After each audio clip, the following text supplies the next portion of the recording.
Hello, lovelies. I hope you've had a wonderful week since last we met.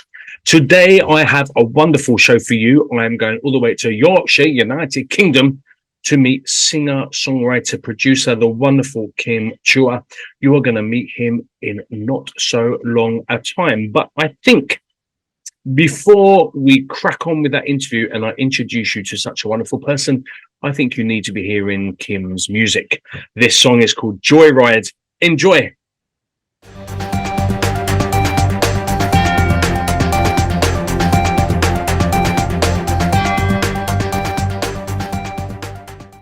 I can't breathe, thinking of you and him. I'm in the passenger seat. My heart is racing for you.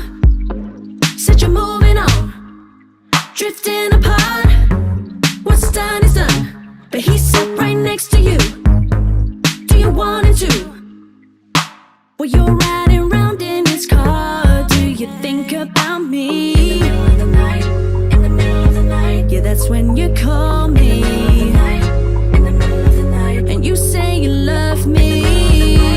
In the middle of the night, but I'm far from being someone's joyride, baby. In the middle of the night, yeah, that's when you call me. Do you really love me? In the middle of the night, but I'm far from being someone's joyride, baby. You drove all night. Did you think of you and I? Running straight through red lights. I'm wound up breaking my heart. Said I'm moving on, though we're miles apart. You're still the one I want. We were driving fast, full tank of gas, but you're riding round in his car. Do you think about me? In the middle of the night, yeah, that's when you call me. In the middle of the night, and you say you love me. In the middle of the night, but I'm far from being someone's joyride, baby. Yeah, that's when you call me. Do you really love me? But I'm far from being someone's joyride, baby. What a super great track. I know you're all desperate to meet him. Let's go and meet this week's special guest, Kim Chuah.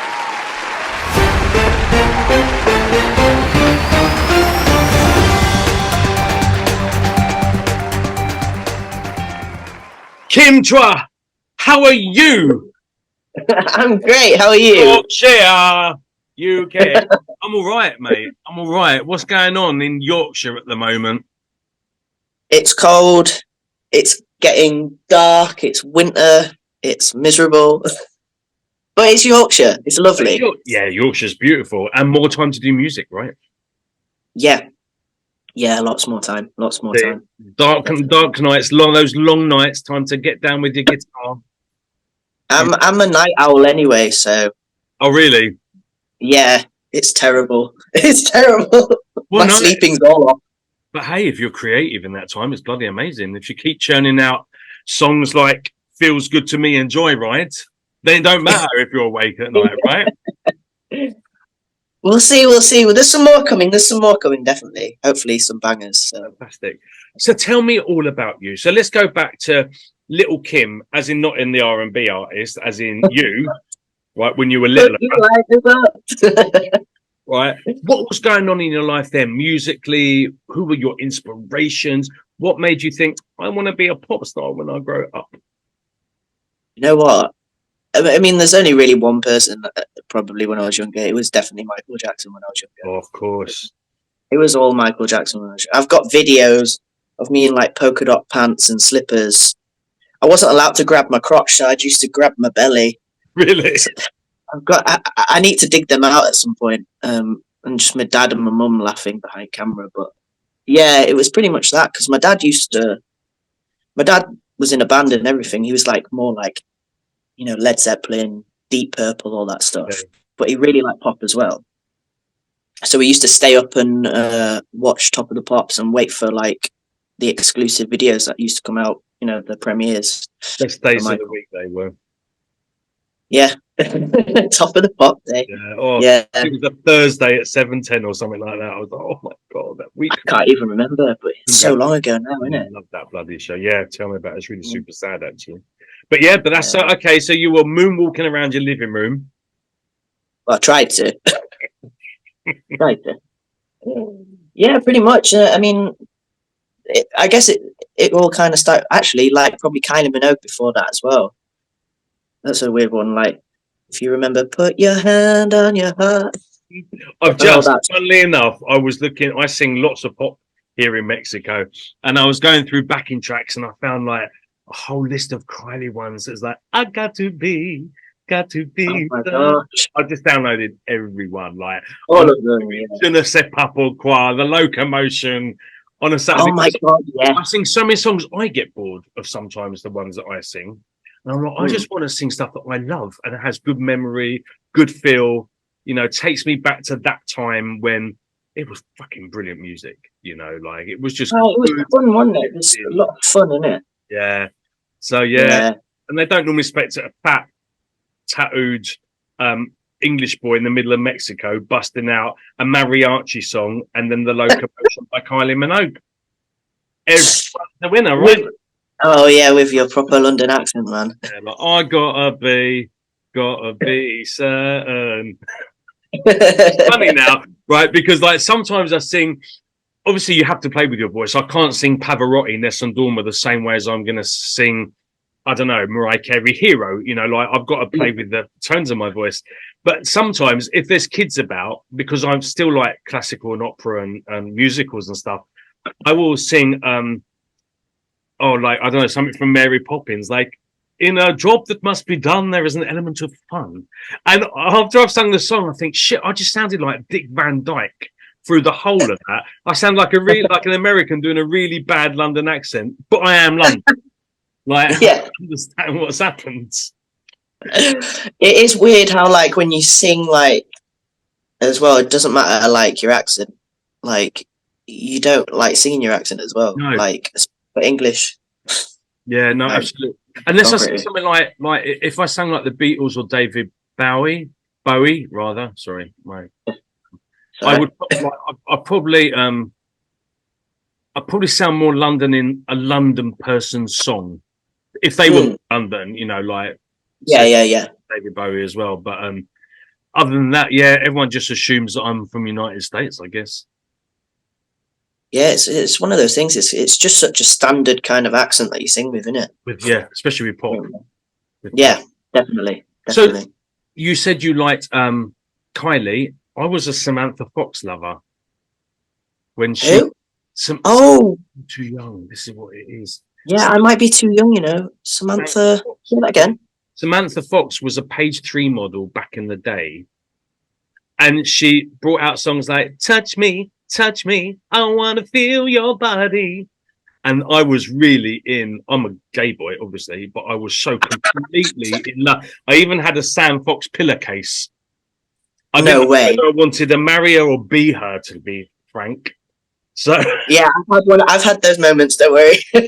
So yeah, I was into Sam Fox before Kylie. So I was kind of following that. Yeah, I guess that was probably just before my time then. You need to YouTube later. I will definitely. She's still going, like she's still doing the heritage stuff and the concerts as well. But yeah, I wonder if I have heard some of her stuff though. Maybe. But yeah, so Kylie Minogue, how was your family supportive with Kylie Minogue? Did that go down all right? Yeah, I mean, like, it was. No, well, my dad liked everything from like Led Zeppelin to like, as I said, but like Destiny's Child and TLC. So it was like, it was one of those things that it wasn't. He didn't have that kind of snobbery. You know what I mean? Yeah. So you had a good eclectic. Kind of was like when I was very, very young. Do you know what I mean? It moved very quickly onto like Michael, and really after that, I actually had like more of the pop punk kind of new metal stage as well. Like because I with my cousin, so it was like everything from like I don't know Linkin Park to Limp Bizkit, The Offspring. That's bringing some Kerrang days back, and and then when I guess I started to learn drums and stuff like that, but it wasn't till I must have been secondary school, and that's when Avril Lavigne came out. Avril was a big one for me, because that meant I started learning guitar. I started writing songs and learning guitar, and that was it. That was my first performance I ever did was on a residential trip with school. Wow. So it went from there, and I ended up having kind of a love for it, and obviously that was pre-transition days as well. So that I did move, like in my later teens, I wanted to move away from the singer-songwriter guitar thing, because when you're pre-transition, when you're identifying as a lesbian as well, you get put in that kind of box anyway. So it was very much, I didn't want to be put into that kind of box, I guess. Kind of thing. Yeah, it's one of those things, I guess. And then I guess I fell in love with, probably in my later teens, things like it was Justin Timberlake and Timbaland and Pharrell. That was a big one for me. Bloody good choice as well. Yeah, I kind of had these milestones. I have everybody in between, but like the milestones. And do you still go back to do you still go back to Kylie when you're in a Kylie mood, and Pharrell, and a little bit of Led Zeppelin, just to remind you of the days when you were, I don't know, listening to music with the family? Or like I'll go back to like maybe some Nirvana or like some Soundgarden every now and again, or I'll go back to. I always, I mean, Kylie's still going, so I listen to some of the new stuff as well. Do you know what I mean? So, I guess nostalgia, and sometimes to amp me up when I'm writing as well, I need something that feels fun and something that I love, rather getting too much caught in the kind of very musician kind of thing where people get a bit pretentious and a bit about music. Because at the end of the day, I'm doing pop. I love all sorts of music, but I write pop music, and that's what I love to do. So your writing started when you learnt the guitar and when you was kind of getting through your Avril Lavigne stage. Is that when you started writing them? So where are all these songs now that you've obviously, because that's a few years ago. So where are all the songs written back in the day? They're in a whole catalogue. They are on the computer. I'm gonna have to dig them out. Definitely. Are they going to show some light? Do you know what? Some of the stuff, because pop rock is come back a bit, like the pop punk and pop rock, since like the whole Machine Gun Kelly stuff. So it's like I've done a full circle.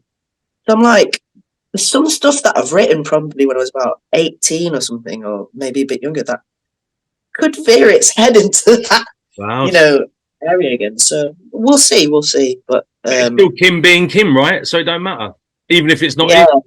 Exactly. What's one? Is another I've got a big catalogue with my music partner. I work with a guy. Well, his real name's Sebastian. I call him Seb, but he goes under the name Atari, and he did, he produced and mixed, Feels Good to Me, and we've just worked with each other for years. So we had kind of a period where we were a duo, like him and Seb. And then we've just been discovering our kind of solo projects, but still working together. So he's from a more hip hop, R&B, soul background with a lot of other, different stuff. He likes. But that's great, because that's great pop as well. I mean, that's great foundations for pop as well, right? Oh yeah, absolutely. I mean, it is basically the foundation, isn't it, for everything? But and then I've got, I guess, my singer-songwriter side, my slightly more pop rock side, and we kind of cross over because we do have, I guess, he was TLC back in the day and stuff like that, and those familiarities, Blackstreet and all that stuff. So it does cross over into our interests. So yeah, we've always worked with each other. So yeah. Amazing. So have you done any, apart from the residential you went on at school, have you done any live gigs since then? I've done loads of gigs because I just had my birthday not long ago. So I'm 34 now. So it's Wow, you is spring chicken, innit? 34. I don't even remember that far back, mate. What the hell? yeah. So yeah, we've been doing it for years. Performing, lots of performance festivals and stuff like that. But we used to do a lot of YouTube stuff, covers back in the day. We did quite well with that, but after that, it was production and songwriting, and we got signed by an Atlanta management company. We had like a production contract with them, and we were writing for and sending stuff off to like Rihanna. God, I'm trying to think. Like, I think some of the stuff ended up with going to Rita Ora. I think 50 Cent's label took a load of stuff for an artist that he wanted, but the artist got dropped. So, it was always one of those things. And we were in the studio must have been about 10 years ago now, with like Ludacris back in the day, because he was supposed to do a collaboration with MIA. So we did the hooks for that overnight in a hotel room. Yeah, we went in. We didn't realize that Ludacris was coming in that day, and kept saying, "Oh, Chris is coming up. Chris is coming up." I'm like thinking, "Who the hell's Chris?" Because obviously I didn't put two and two together.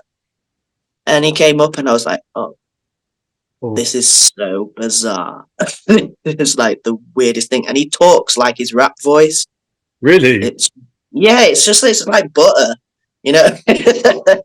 But no, he was lovely. The team was lovely, but yeah. And then the next day we met MIA.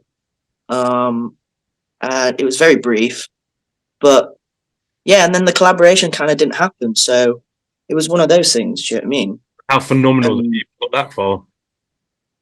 Yeah, I mean, I look at it now like going, there's probably not many people that could say they've done that from Yorkshire or whatever, but I've struggled with a lot of self-criticism over the years, like, oh, I could have been further, like, if I didn't, my mental health and all that shit, and it's one of those things, in it. So absolutely.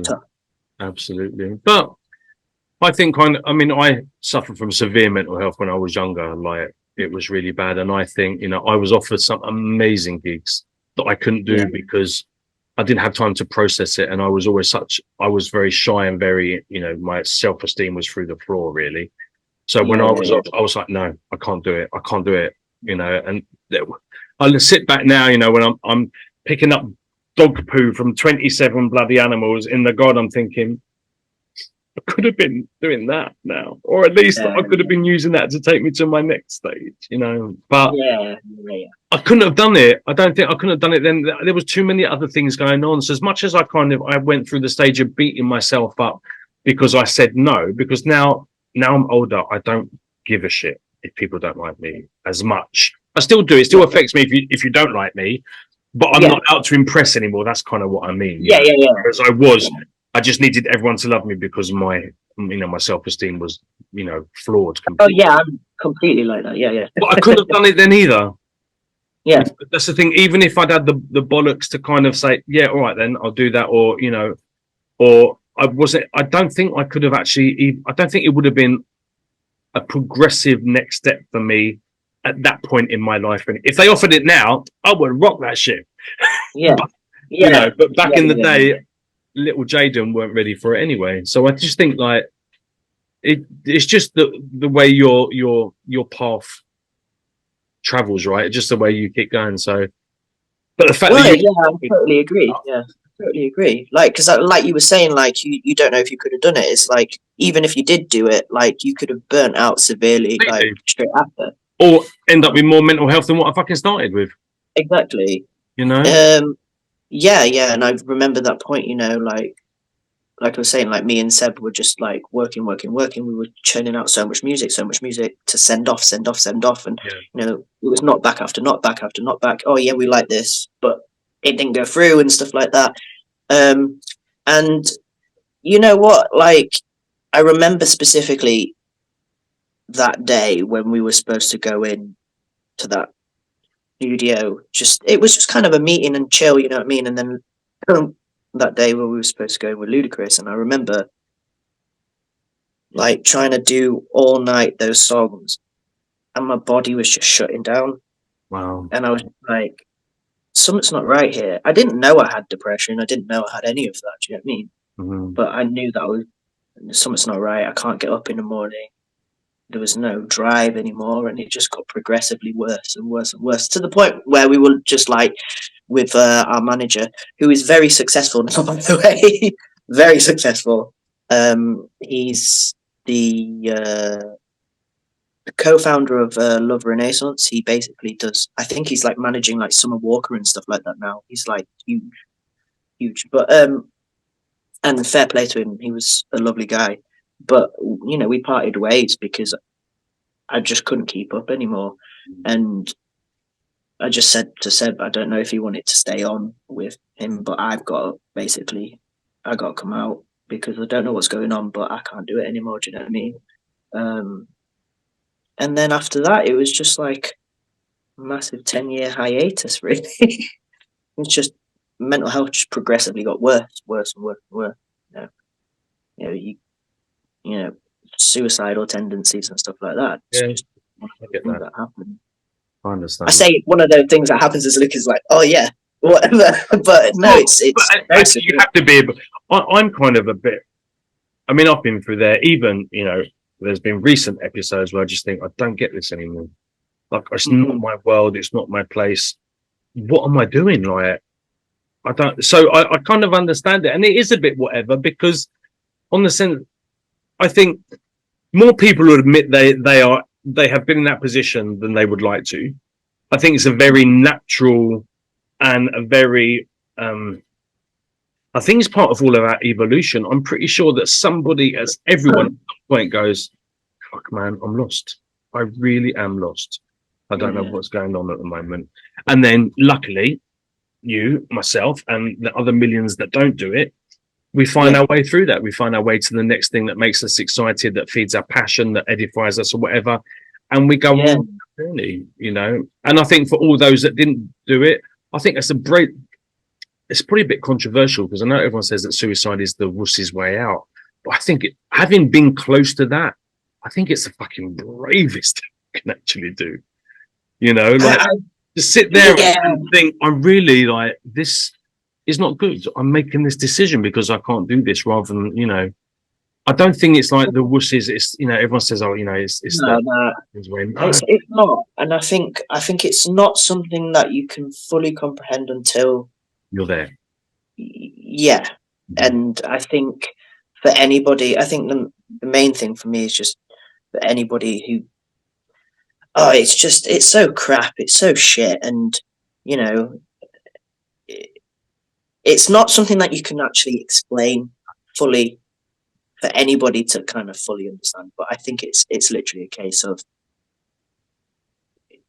because you become disconnected as well from your whole body as well. There's a whole thing that you're just not there at all. And I think it's a tough one, and everybody goes, you know, I don't even know how to explain it, to be honest with you. It's just, and you can't, because it's your experience of it, and your experience of it will be different to my experience. Exactly. And but you know, I think the thing where we're quite lucky is that being an artist, especially when you've been doing it pretty much all your life, is because that's what you're meant to be doing, right? You don't have a choice in this. Even when you fucking hate it, you can't stop doing it. Oh yeah. It's like it's worse than even being an addict, I think, on some level, because it haunts you rather than you go looking for it. Do you know what I mean? It's like, you know, like I took I had a really bad management, screwed up a lot of things. I was working with the Max Martin group in Sweden, you know, as Backstreet Boys were leaving, I was going in, and as I was leaving, Britney was going in. It was all the 90s, that real kind of, you know. Oh yeah. And it was amazing. I loved it. I was, you know, releasing I was doing my first solo stuff. I was tiny little blonde thing, you know, like I was going to be like the male Britney, you know, or the one Backstreet Boy, just the one. But in that, you know, Nick Carter 2.0. But the you know, my ex-management at the time had created so much disturbance in my career that people wouldn't even sign me just because I was connected to my management. You know that? Oh, really? You know that name? Oh, he wasn't managed by so and so, was he? Yeah, I don't know. We're good. We're good. You know, so that was even my manager. Did that give you a bad rep, almost like Yeah, by default? at the time, back in the day, absolutely back in. But the 90s was different as well. Like it was two boys. My group was called Beyond, and it was two white guys and two black girls. So we were like, Take That meets Eternal, and we were rocking it. We were working with some of the best fucking artists in Europe and England at the time, and producers and stuff like that. Yeah. But there was still heavy. There was you couldn't be out no matter what. So that was a complete no-go. So that was quite, I didn't mind, in all honesty, because my sexuality has never been part of my music. I sing. Yeah. You know, if I'm getting in a relationship with someone, then I'm gay. But as far as the two never kind of mixed, so it didn't really bug me on some level. But there was lots of racism then as well. Yeah. These were saying you need to bring a white girl in to lead the group because, you know, blacks don't sell magazines. And I'm like, well, tell that to Michael and Luther and, you know, Diana Ross, and because they've sold plenty, you know, and this was just were coming out as well. And that's why, you know, they had to have that white member in the group as well, just to make it a bit more PC. And it was just a really weird time. It was it was progressive, but it was still run by a lot of the people from the dark ages. Yeah, absolutely. Whereas now, actually, if you ain't gay, you ain't trendy anymore. I mean, it's almost gone like, you know, people are like, oh my God, you're straight. Oh, it's on that season. Yeah. Really? I mean, it's crazy because, like, I learned something. Have you read about the Velvet Mafia? No. Oh, it's this manager guy told me to read it. I haven't managed to read it yet, but basically, it was just actually management back in the day. Like, there was a lot of gay managers back. Oh my God, absolutely, and yeah, and that's when, like, all the kind of, you know, you had your Elton Johns and stuff like that, and then obviously with the HIV situation, they were like, we don't want any like gay men anymore in the forefront. And then that's when managers, certain managers that were managing these guys would go to, right, okay, Kylie Minogue, and that's how they became like gay icons, basically. And it's kind of amazing because you don't think about it, and then when you read about it, it's just like, okay, that makes so much sense. Like, but even though it was really, really undercover, I mean, like, if I had given myself, I would have been on the front cover of Smash Hits, or I would have, you know, had a bigger promotion deal or something. But because that's the thing that kind of saved my ass, literally, as well, was a sense that I was too insecure. So if I'd ever slept with anyone to become a little bit, I would never have known anyone actually really liked me singing, or if it was just because I had sex with the right people. And that would have beaten me to death. That would have completely destroyed me. So I never did once with anybody, like never once. So, but it would have happened a lot easier and better for me if I had done. But of course, you know, it's the you know, you couldn't even give your mate a hug, even if he was straight. You know, one photo, and that's, you know, it's all the rumors start, isn't it? Yeah. So it's crazy. I think we're lucky now to be living in such a, I want to say, accepting. On some levels, I'm not sure. I think we're only accepted when we're fashionable and in people's favor. You know, like, I was a short, basin haircut lad with big National Health glasses and beaten to shit every day for being gay before I knew I was. Now, I think Harry Potter was based on me because I look like him. Do you know what I mean? Like, now, I would have been like geek chic at 8 years old. I would have been like the coolest in the classroom. In fact, I had to go and get my eyes checked a couple of years ago, and I got my new glasses. And I was having a phone chat with my mum, my weekly phone chat. I went, Mum, look, got my glasses sorted out. She went, they're exactly the same as the ones you had on when you were 7 and you 8. The fashion's come back around, bro. Yeah. I was like, shit, they really are. But now I would have been cool wearing them. Back then, I would have been another bloody head down the toilet episode. I think we're more accepting now, and we're lucky enough to be able to do things on our own.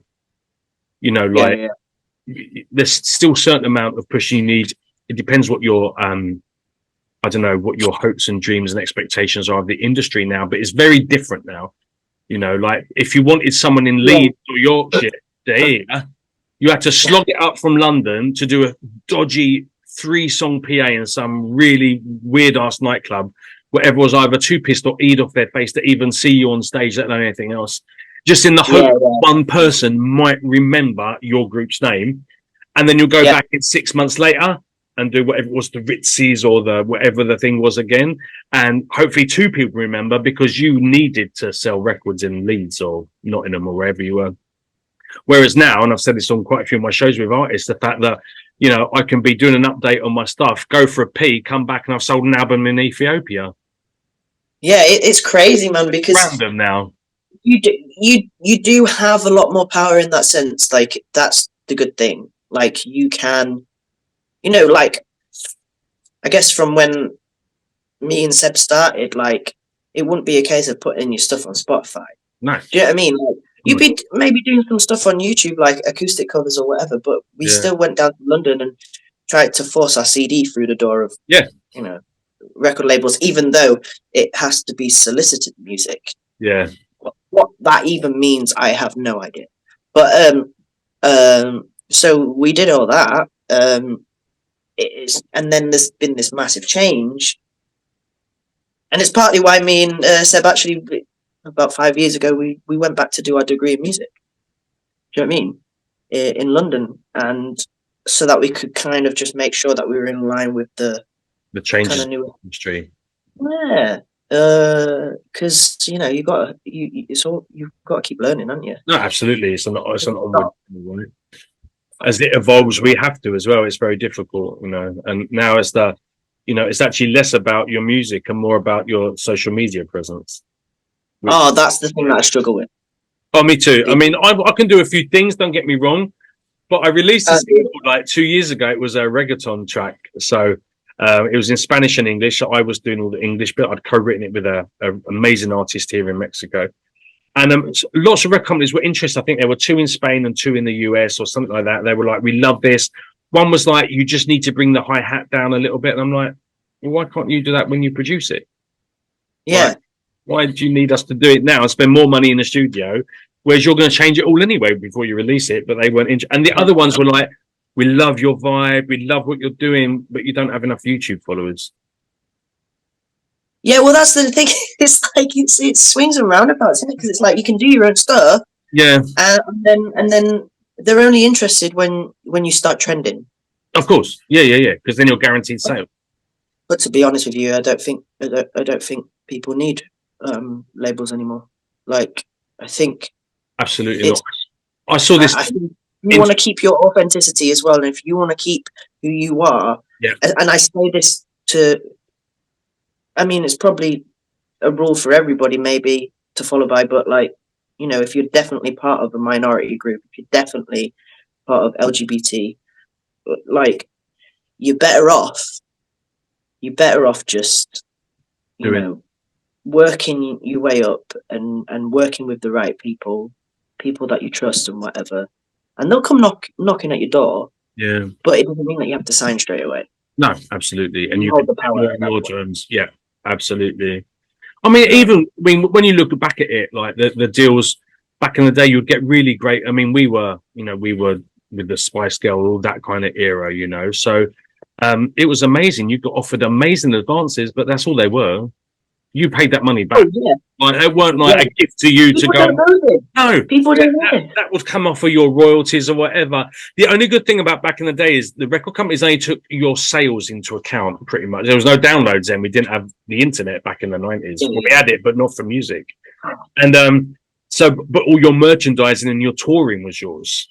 Whereas now, and they would take 15%, but back in the 90s, all your merchandising, your touring was your money. Like that's it was all yours. They've just record sales is what the record labels wanted. Whereas now they do the 360 deals where it's almost like 50% and more of everything under your name. Everything. Yeah. Whether it's a bloody book tour because you've relaunched a book in the middle of your albums or whatever, they want the rights to pretty much everything. Not a good deal, that, is it really? No, it's pretty screwed up. Like, I can see who's not going to win in that kind of situation. But I was watching back in the day, I was watching an interview with one of Jay-Z's producers that he works with or something. And they said, in reality, you're better off going to get a bank loan, hiring a PR company, hiring, all your team and doing it yourself. Because that's all you're doing with a record label.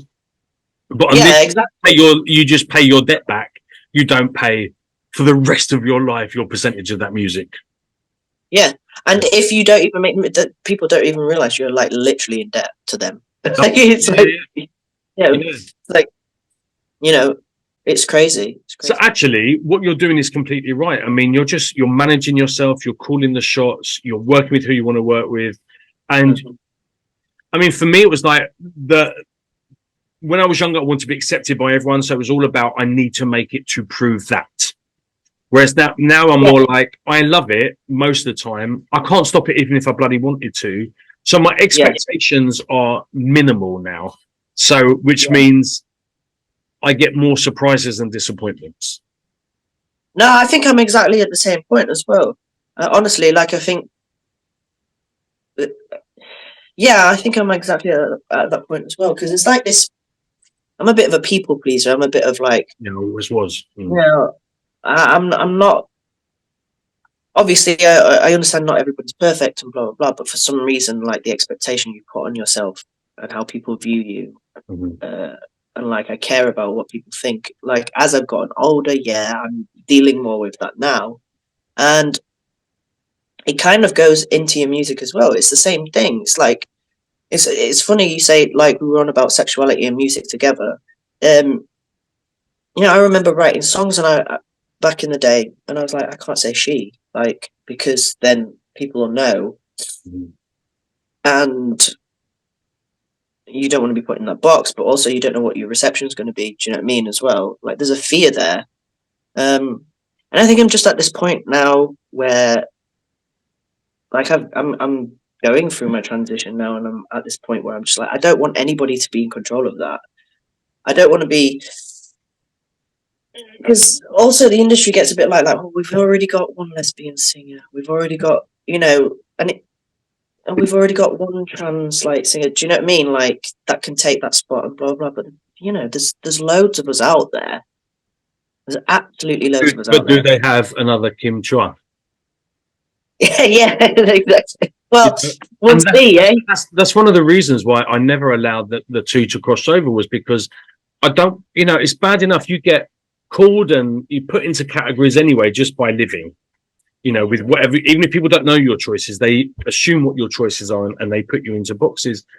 It was just me. I was just Jaden. I was just singing what I want. Like I will sing now. It's totally different for me because I'm singing, in restaurants and bars and clubs and stuff like that. But I can sing, girl, you're amazing just the way you are. And I can also sing, how will I know if he really loves me? So I don't. I don't think. Oh, I've got to change the she to a he, and I've got to change the he to a she because they might. Yeah, exactly. Yeah, that's the least bit of importance. I'm just singing songs that people can sing along to, and I don't care. I kissed a guy in one of my old videos, and I don't give a shit if the story of a future video is I have to dance or kiss a girl. It's the whole thing is just, it's act, it's creation, it's drama, it's fantasy, it's everything, like it's not. Sometimes I think it's really great to be real as an artist because A, you keep your authenticity, and B, people can really relate to your lyrics because you're writing from a very real place. But I think sometimes you can just play, like I said, if I want to sing The Locomotion and I can sing it, I'm just having fun. I think sometimes when it becomes a profession, we lose that which brings joy to that, if you understand, because we're like, shit, I've got to work because I've got to pay bills, man, and I've got to do this, and shit, if I think I'm gay, or shit, if I, and it's like, well, I don't give a shit. I'm doing this because I like it. If I want to prance around to a Spice Girl sing and swing it, shake it, move it, make it, I will. Yeah. I'm like that with Carly Rae Jepsen, man. Like, give me some Carly Rae, I'll do it. But no, I totally agree, and I think that was my mindset back then, but now I'm just like, And that's why I'm not even putting pressure on myself to necessarily write something about my transition as well, because I think people would expect that to a certain extent, and be really personal and candid about it, and that may come in time. You know what I mean? But you can use advocacy. When I'm ready to write something like that, it will come out. But right now, that's kind of like what, you know. Okay, Feels Good to Me was written like between me and Seb, like back in 2018. That's when it started, right? But you know, it was one of those moments where I was just like, well, why? Okay, yeah, I'm transitioning now, yeah, but like, why couldn't I just write a song that's just easy to just feel good? Why can't I write the songs that, I don't know, JT writes, or you know what I mean, like just that everybody does, you know, like when you meet somebody in a club or whatever, like all the guys and all the girls are doing it, like all the heteros are doing it. Do you know what I mean? All the cis heteros are doing it. Why is it a different rule for me? Like I've got to write about how sad my life is. And, I'm sure the Beatles didn't give a shit when they wrote Yellow Submarine. Do you know what I mean? It's like, no, we have to make it meaningful to someone. They're probably eating mushroom sandwiches and having a good old time in the studio. You know, it's just like, I think sometimes it's crazy. It's like, why are there different rules? Why are there different rules? Like, I think because we make them different. You know, you can use your music as a platform, absolutely, and that's a great thing to do. But you can just have your music for you and have it fun and have it whatever you want it to be, the authentic self. But then you could be a public speaker, you can do bloody TED Talks, you can be an advocate for trans LGBTQ plus rights. But it still means you can sing about a boy, or you can sing about a girl, or whatever you want to sing about, the rabbit next door, in your next single. Yeah, exactly. You know, I think it's I think that's where the two kind of like worlds, I guess, like of mine meet, because I really like just having fun with music, and then there is a point where I do get a bit more like my singer-songwriter comes out. Do you know what I mean? Mm-hmm. There is that side of me that, you know, where maybe it is more therapeutic to get these feelings out, and that'll come in time. You know, that type of stuff happens when it happens. You know what I mean? Absolutely. But in the meantime, just be your authentic self and have fun doing what you're doing, because I think that is the most attractive thing about music, is that it stirs some form of emotion, and it doesn't have to be political or depressive. It can also be bloody good fun and something, you know, like that bit. Oh, I love that Kim track, mate. Like, fuck, that was like, I was doing me shaking back around the front room listening to that. That's for me. Like I think we said earlier in the video, in this interview, or maybe we said when we were chatting, that, you know, we live in a particularly gnarly world at the moment. So I think anyone that can make someone just feel lighter in the burdens they have to carry is more magical than anything else for me. Yeah. So I think I kind of have those moments as well, like definitely with music. That's why I stick some Carly Rae on every now and again. Do you know what I mean? It's just random stuff. It could be anything really. To be fair, if it makes me feel good, then it makes me feel good. You know? Absolutely, yeah. So for me, no expectations, no disappointments, and bloody enjoy it. That's my rule to Jaden now. So, what are you doing at the moment? You're still writing. What's going on? Oh yeah. So right now, back to kind of work with me and Seb Atari. We're doing a cover. We're getting that kind of ready before the next kind of single. Hopefully, we'll be releasing around second single about February. Lovely. Yeah, and and there should be a third one. There should be a third one as well. So, like, but at the moment, it's just kind of like writing, recording.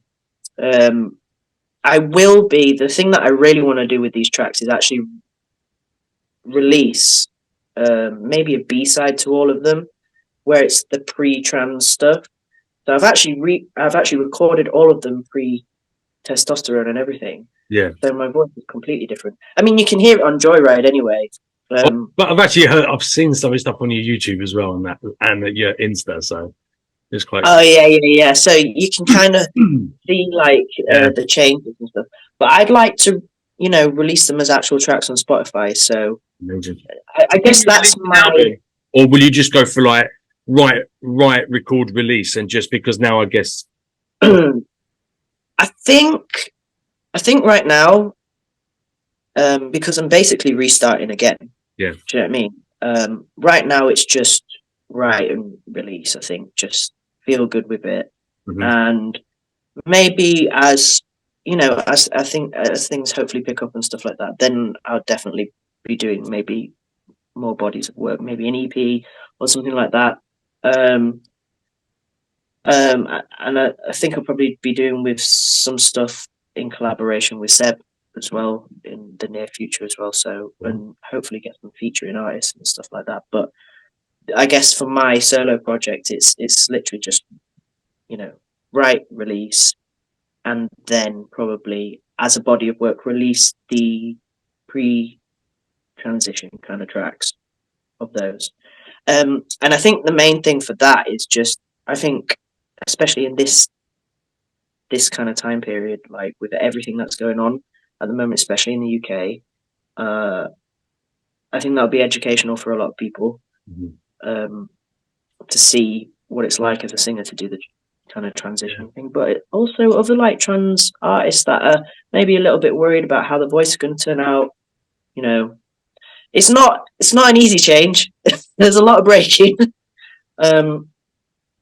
It's retraining your voice all over again. So I'd like that to be out there in the world, if anything, even if I'm writing fun pop or whatever, that's kind of, I guess, the thing for them, for my community. Do you ever stand there with your cans on and think, shit, that's my voice now? Because I guess you have so many years of listening to your voice pre. You're like, who's that? No, okay. There's this one thing, right? Like me and Seb just I've talked about before, but psychologically, you know what it's like to go into a really clinical environment. The studio is a very clinical environment, in my opinion. It's not natural. It's not on a stage, you know, where everybody's like, yeah, let's sing along. Yeah. Very clinical. It's hard to get in the mindset, and you need to get in the mindset psychologically to do a good performance, right? And I've always struggled in the studio because it's just not natural. But pre-T, hearing my voice, I didn't realize how much that affected my recording process at all. We would have hundreds of takes over and over again, from verse, chorus, phrases, and whatever. Again. Do you know what I mean? And it was just hundreds. Yeah. Because, you know, I was just like, why isn't it sounding the way I want it to sound? And then now it's like we do maybe 30 per phrase or whatever, and we're taking edits from like the 9th take. Brilliant. It's just crazy how psychologically it's changed. It made such an impact. Like it felt comfortable. Okay, it's not comfortable in terms of I have to redo everything, but like psychologically, it's like a different world. It's like, oh, this is where I'm supposed to have been all this time. You know what I mean? It's crazy. And we still get deeper. Yeah, it will get deeper. I'm hoping it'll get deeper as well. Yeah, but I'm about 4 semitones down at the moment, ish. And even then, it's kind of, it's not always comfortable. It's almost like somebody's constantly doing this. Oh. It doesn't feel like it can get air out a lot of the time. It's weird. I don't know what puberty was like for you, like when it came to singing. I don't know. A lot of people can't remember that fast. Mate, I couldn't bloody know if you carried it to me in a bucket. So no, I really was useless.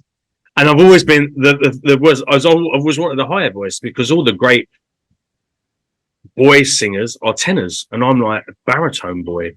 So I can kind of get in a little bit higher, but I always wanted to do something that I could just sing a little. When I was younger, I had a lovely little falsetto and everything. As I've got older and started working, singing more classical and operatic stuff, now I do everything. But when I spent like 15 years just concentrating on, you know, West End musicals and kind of classical crossover, my voice is down here now when I sing. And I really need to go up here somewhere, but I can't. Yeah. I'm like, oh my. Yeah. Months and months of work retraining to restretch. Maybe I could just take some opposite tablets to what you're taking, and just maybe that will help me. Maybe that's for me. That's just the wimp's way out. I don't have to work at it. No, but to be fair, no, I've noticed that like when I sing really unnaturally low from when I say unnatural, I mean lower than what I It's just singing. yeah, because like I've never been that low before, like Bing Crosby low. Do you know what I mean? But then it's fine. But going up to the registers, even just below what I would used to sing, Yeah. like it's really like difficult. And even talking, right? Because when I get a bit passionate, I'm suspected to maybe have ADHD. So when I get really like amped up, yeah, I go higher and higher, and that's what I'm used to talking as. Yeah. But it's also what I'm used to singing as. Right. So I go straight in for the kill. They're like, And you can't now. no, and I'm like, what's going on? I'm like, okay, turn it down, kids. Turn it down. Not used to it at all. Wow. You have to sing like unforgettable. That can be your new. That's our duet. Yeah, we'll do that. We'll do that for Christmas. Sweet. So, what I'm very excited to be hearing about so maybe EP coming out, but long-term plans, because I'm very excited to hear about, your kind of, you're still working, still writing, still doing things, but long-term plans. Long-term plan. Dun, dun, dun. My long-term plan, I guess, has never really changed. I've always been a big dreamer. That's do you good. know what I mean? But I've always been a person to, like when I think Seb must have thought I was a bit crazy at certain points. So my friends used to say, I'm going to send this track to Rihanna. I'm going to, that's what I'm going to do. Like if I got it in my brain, like that was it. Do you know what I mean? I managed to get in touch with them. We managed to get in touch with the management. Do you know what I mean? And stuff like that. So why not? Everything leads to a yes, right? Yeah, it was just like, I guess it was a bit like no fear back then, but like for me, long term, it's never changed. Like I want to be, ideally, I want to be in Madison Square Gardens. I want to, I want to have a Grammy if I can. Do you know what I mean?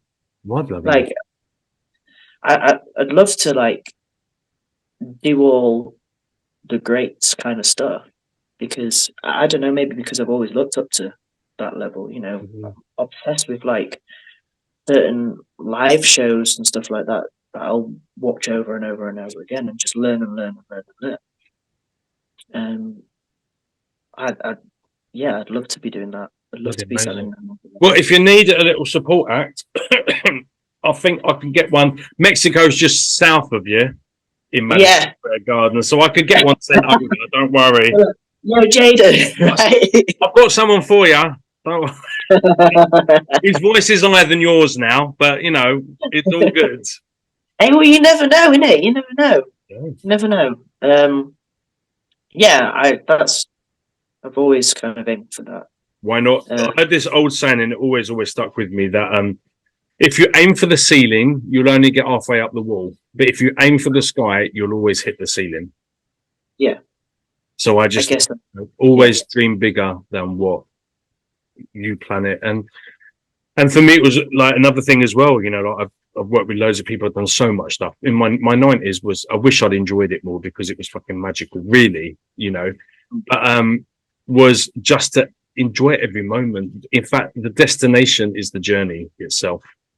The people you meet, the experiences you have, waiting at a Greyhound bus stop because you're going to go off and do, a 5-song PA in Nashville now, or, whatever you're going to like. It's just. Oh, I just don't want to go to Nashville. Yeah. No, I hear you. But because it can all change in a moment. And we know after COVID, the fragility of our industry as well. So, it's just, enjoy the process of becoming, because that's actually sometimes when you become, you've got record companies, PR companies, A&R people all breathing down your neck to produce the goods. Whereas just bloody enjoy the moment and enjoy everything that you're doing. And what you're doing. Say that again. Sorry. Everything you're doing is great. No, thank you, mate. Thank you. Thank you so much. So we need to think maybe 2024 is a Kim and Jaden duet. We might have to look at that. Why not? Why not? Why not? So if you write something when you're bored one night because you're staying up because you can't sleep, and you think, right, I'm going to write a song with Jaden in mind. Have studio camera. What's your vibe? What have we got? Like, just don't make it too bloody high. All right, okay. No, yeah, it's not about my type, mate. It's about can I hit the notes? I'll make sure it's down there. Pop is always. I like my pop, so a good pop track, good pop R&B, anything. We'll sort something out. We'll sort something out. Yeah, we'll have a think. Yeah, you'll just channel it one day and think, oh, that's the song. That's the song. Jaden. That is the song. Well, mate, I wish you intense amounts of luck and success with your ongoing journey. I think you're inspiration, and I think you're doing amazing stuff, and I think you're doing bloody great music as well. And I'm very excited to hear where this road takes you. Say hello to Seb for me. I'm looking very much. I will do. Him on the show one day as well. That would be super cool. Yeah, that would be good. That would be good. Definitely. Talk about the stuff that he's up to. And yeah, definitely keep in touch. Let's get back together when your EP is available and when new things happen. If you're up for that. Why not? Yeah, absolutely. I'll definitely hit you up. Bloody wonderful. And everyone at home, you know that this interview is kind of coming to an end now. And I know you're thinking a nice cup of tea and cheese sandwich will go down lovely after that entertaining hour. But no, because you still have work to do. Not only do you have to watch the end of the show because we have another song from Kim coming up, but then you need to be going to all of Kim's social media platforms, subscribing, liking, following, sharing, commenting, retweeting, whatever you need to be doing. Make sure that you are doing it to support Kim and everything that he's doing with his ongoing music career to take over the world, quite frankly. And if you think, oh, that kettle's still boiling, just check out Jaden Cornelious as well. I'm kind of floating around everywhere, so you can always come and hit me up on other social media platforms too. Kim, thank you so much. You're bloody star bar, and we'll definitely catch up soon. All right. Cheers, mate. Ta-ra for now. Bye-bye. What a lovely guy. Thank you, Kim, for being part of my show. Really loving your music and had such a great chat with you. Thank you so much. I really appreciate your time. Thank you to you lovely people at home for tuning in. That's probably a very old kind of saying now, tuning in, because you don't have to tune anything anymore. I'm just here. But thank you so much for subscribing to my YouTube channel. And if you haven't, I suggest you already do. And then you can pop over and go and check Kim out on all of his social media platforms. I'm not going to leave you empty-handed. Oh, no, sorry, Bob. I'm not. We're going to listen to Feels Good to Me, another incredible, in fact, the latest release from Kim Chuah. I hope you have a wonderful new week. I hope you come back and see me next week when I have another incredible and talented person on my show. In the meantime, please don't forget to go and follow Kim on all of his social media platforms. Come check me out on mine. Listen to this song, like it, share it, comment, and enjoy. This is Kim Chuah. This is Feels Good to Me. See you next week on The Jaden Show. Have a bloody lovely week and stay beautiful.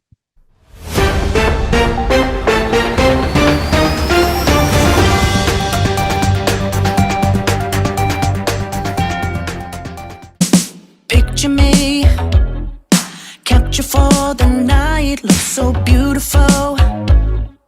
Focusing on her eyes when she's smoking on the cigarette outside, see that girl in blue. Yeah, I wanna catch her eye, cause I love the way that she moves.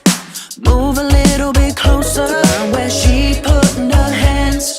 I wanna get to know her.